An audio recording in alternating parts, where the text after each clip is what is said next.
ప్రస్తుతం దేశవ్యాప్తంగా సంచలనం రేపుతున్న వార్త తిరుమల తిరుపతి లడ్డూ వివాదం. తిరుమల తిరుపతి లడ్డూలో గొడ్డు మాంసం కలుపుతున్నారు అన్న వివాదం తెరపైకి రావడంతో దేశవ్యాప్తంగా అన్ని రాష్ట్రాలు అలర్ట్ అయ్యాయి. దేశంలో ఎక్కువ సంఖ్యలో ఉన్న హిందువుల మనోభావాలు దెబ్బతినే విధంగా ఏ ప్రభుత్వం వ్యవహరించినా సహించేది లేదని అన్ని రాష్ట్ర ప్రభుత్వాలు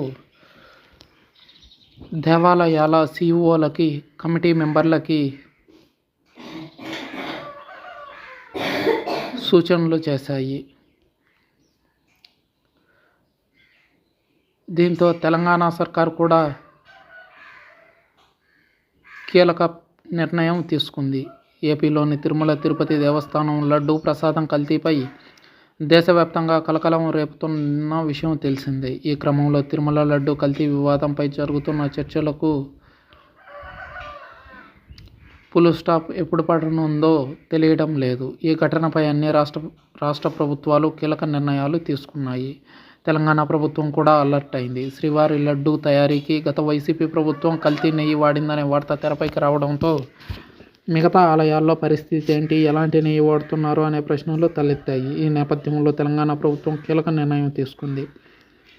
ఆలయాల్లో వినియోగించే నెయ్యి, ఇతర పదార్థాలను తనిఖీ చేసి ల్యాబ్కు పంపించాలని తెలంగాణ ప్రభుత్వం ఆదేశించింది. ఇకపై లడ్డూలు, ప్రసాదాల తయారీకి ప్రభుత్వ పాడి పరిశ్రమాభివృద్ధి సమైక్య ఆధ్వర్యంలోని విజయ డైరీ నుంచే నెయ్యి, పాలను కొనుగోలు చేయాలని స్పష్టం చేసింది తెలంగాణ సర్కార్. ఇప్పటి వరకు ఆలయాల ప్రతినిధులు కమిషన్ల కోసం ప్రైవేట్ సంస్థల నుంచి వీటిని కొనుగోలు చేశారని తెలిపిన సర్కార్ ఆగ్రహం వ్యక్తం చేసింది.